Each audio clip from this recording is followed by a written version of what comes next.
kursi lo may dengar. Kan. Ayat kursi dulu. Okey, ni. Allahu la ilaha illa huwal hayyul qayyum. La ta'khudhuhu sinatun wa la nawm.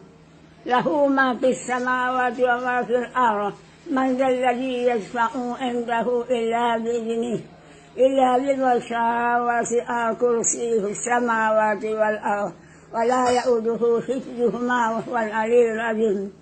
Cepat nak tadi lagi dah. Ayat Bismillah 4 ni bunyi dek. Nak dengar.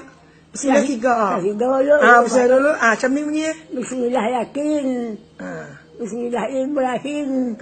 Bismillah Rabbil Alamin. Kita tadi tu dah. Ni bunyi dek. Pernah dengar. Buat tu saya. Yasin apa tak Yasin dengar Yasin lo? Yasin. Oh, siang ni tak apa Yasin dengar lo. Apa enggak juga? Ayat cuma dengar lo. Bismillahirrahmanirrahim.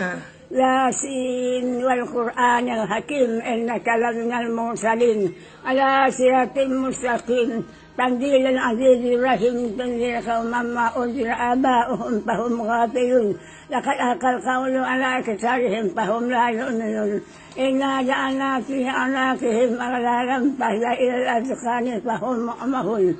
وجعلنا من بين أيديهم سدا ومن خلفهم سدا فأغشيناهم فهم لا يبصرون وسواء عليهم أأنذرتهم أم لم تنذرهم لا يؤمنون إنما تنذر من اتبع الذكر وخشي الرحمن بالغيب فبشره بمغفرة وأجر كريم.